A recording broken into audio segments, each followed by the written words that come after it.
Magandang araw! Ako si Binibining Menya at ngayong araw, ang ibabahagi ko sa inyo ay tungkol sa idioma. Magbasa, makinig, matuto at magsaya. Ako si Binibining Menya.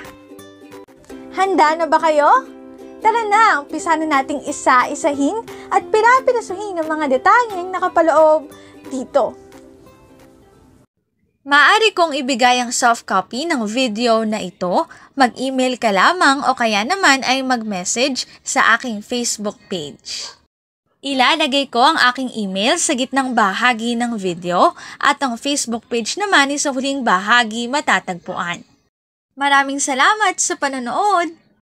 Tulad ng binanggit ko kanina, ang ibabahagi ko ngayong araw ay tungkol sa idioma.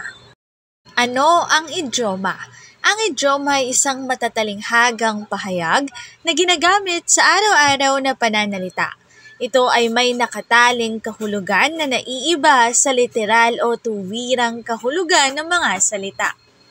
Ang idioma ay bahagi ng yaman ng wika at nagpapakita ng pagiging malikhain ng mga Pilipino sa pagpapahayag ng kanilang saloobin at kaisipan. Narito ang ilang katangian ng idioma.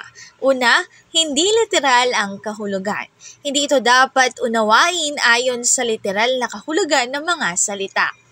Ikalawa, masining at malikhaing paraan ng pagpapahayag. Ang idioma ay nagbibigay kulay at lalim sa wika. Tatlo, bahagi ng kulturang Pilipino. Nagmumula sa karanasan, paniniwala at tradisyon ng mga tao. Apat, ginagamit sa panitikan at pang-araw-araw na usapan.